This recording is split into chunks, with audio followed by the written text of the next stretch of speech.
Hi, I'm Rena Berg, licensed MFT from California, and I want to talk today about why a lot of my ADHD clients come to see me for therapy. And, some of it is distractibility, of course, and wanting to have routines and structure and, systems, but most of it is not that. Most of it is shame.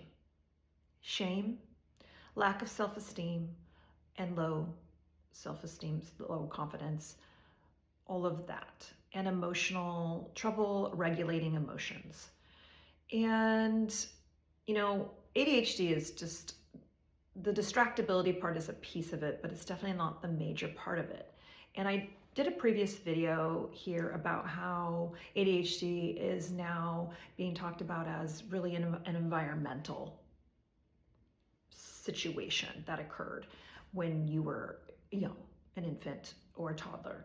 And that is really what made your ADHD manifest. And, a lot of what happens with children who, end up displaying ADHD is they're usually struggling in some way, right? Whether it's school, social, in some way. So they're usually being maybe told they're not doing enough, or they're not doing something right, or to stop doing something, or they, even if they do well academically, maybe they're noticing they have to work extra hard to do the things that their peers can do much easier.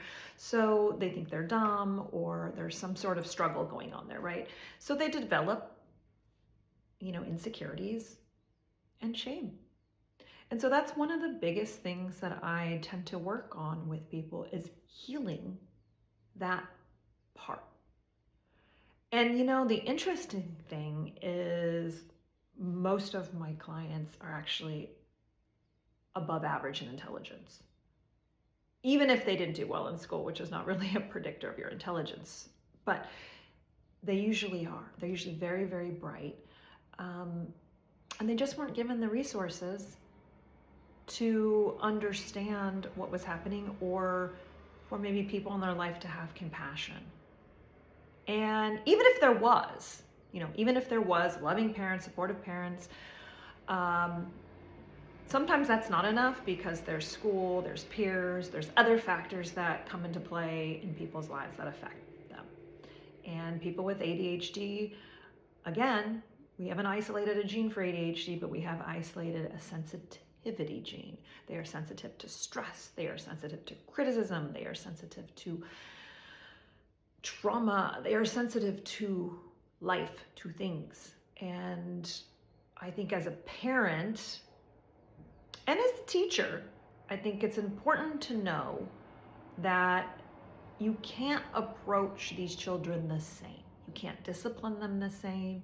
You can't necessarily teach them the same. You have to have a different approach.